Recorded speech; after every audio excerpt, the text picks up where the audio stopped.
भारत के सबसे धनवान मंदिर में से एक तिरुपति बालाजी में 2023 में एक बड़ा चोरी का मामला सामने आया था, जिसे लोक अदालत के माध्यम से दबा दिया गया था। अब आंध्र प्रदेश के हाई कोर्ट ने इस मामले को दोबारा खोल दिया है। यह चोरी मंदिर के एक छोटे से क्लर्क ने की थी। उसने करीबन 20 सालों तक दान के पैसे चुराए, जिससे उन्होंने करीबन 100 करोड़ से ज्यादा की संपत्ति जुटा ली है। अब प्रश्न आखिर उठता है कि ये चोरी हुई कैसे। दरअसल तिरुपति मंदिर की हुंडी यानी दान पेटी का सालाना 1400 करोड़ से भी ज्यादा का चढ़ावा आता है। इस दान की गिनती पराकामनी कॉम्प्लेक्स में 120 लोगों की टीम द्वारा की जाती है, परंतु टीटीडी यानी तिरुमला तिरुपति देवस्थानम का क्लर्क एस वेंकट रवि कुमार था, जिसने 20 साल की उम्र में ही नौकरी शुरू की थी और उसकी जिम्मेदारी थी कि दान में जमा हुए नोटों की गिनती करना। पर 29 अप्रैल 2023 को जब दान की गिनती नए पराक्रमणी भवन में 108 कैमरे के बीच शिफ्ट हुई, तब एक सिक्योरिटी गार्ड ने सीसीटीवी फुटेज के माध्यम से रवि कुमार को नोट को धीरे से पकड़कर अपने कपड़ों के नीचे छुपाते हुए देखा। सिक्योरिटी गार्ड ने सूचना पर टीटीडी ऑफिसर सतीश कुमार को रवि की तलाशी ली, जिसमें उसके पास करीबन $900 विदेशी मुद्रा मिले। पूछताछ में रवि ने यह भी स्वीकार किया कि वह पिछले 20 साल से मंदिर के दान में चोरी कर रहा था, क्योंकि उसे विदेशी मुद्रा की गिनती का भी जिम्मा सौंपा गया था। रवि ने चुराए हुए पैसों से तिरुपति, चेन्नई, हैदराबाद और कई संपत्ति खरीदी है। ये संपत्ति खरीदने के समय करीबन 14 करोड़ की थी, जो कि 2023 में बढ़कर 140 करोड़ की हो गई है। अब प्रश्न उठता है कि आखिर इतने बड़े मामलों को कैसे दबाया गया। दरअसल रवि के खिलाफ आईपीसी धारा 379 और 381 के तहत मामला दर्ज हुआ था।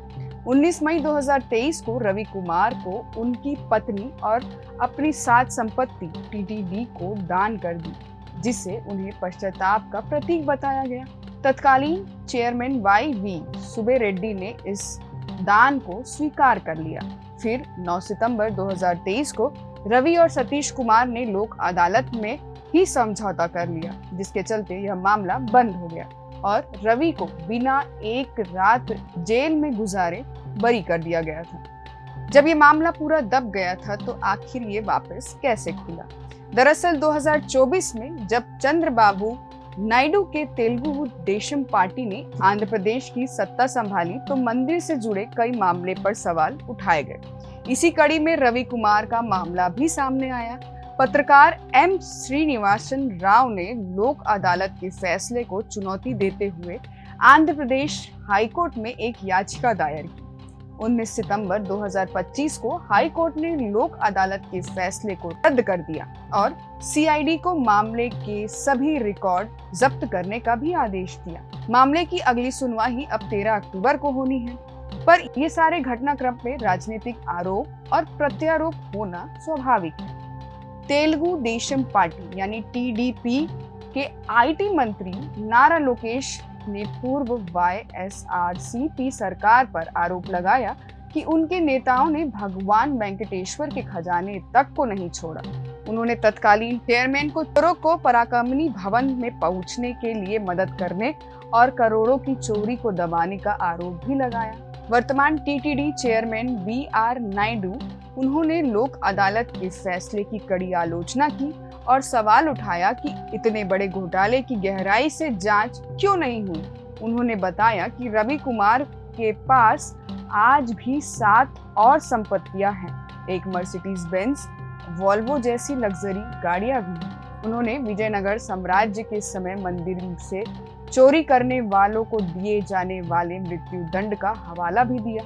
वहीं वाईएसआर कांग्रेस पार्टी ने पूर्व टीडीसी चेयरमैन रेड्डी के समझौते को बचाव करते हुए कहा कि यह फैसला रवि के पारिवारिक स्थिति को देखते हुए लिया गया है, क्योंकि उनकी पत्नी और परिवार आत्महत्या के कगार पर थे।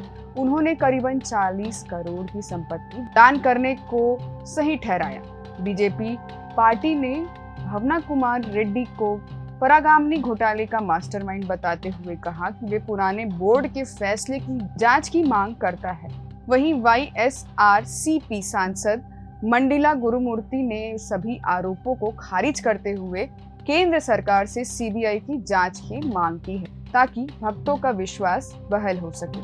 फिलहाल इस मामले की जांच सीबीआई के पास है और टीटीडी के मौजूदा चेयरमैन बीआर नायडू ने इन मामले की जांच को मंजूरी भी दे दी है। यह मामला दिखाता है कि कैसे एक छोटे से क्लर्क ने 20 साल तक इतने बड़े मंदिर से चोरी की और कैसे राजनीतिक हस्तक्षेप के चलते एक बड़ा घोटाला लोक अदालत में सुलझ गया था, जिसे अब हाई कोर्ट दोबारा खोल दिया है। अब अगली सुनवाई में होता क्या है, ये देखने वाली बात है।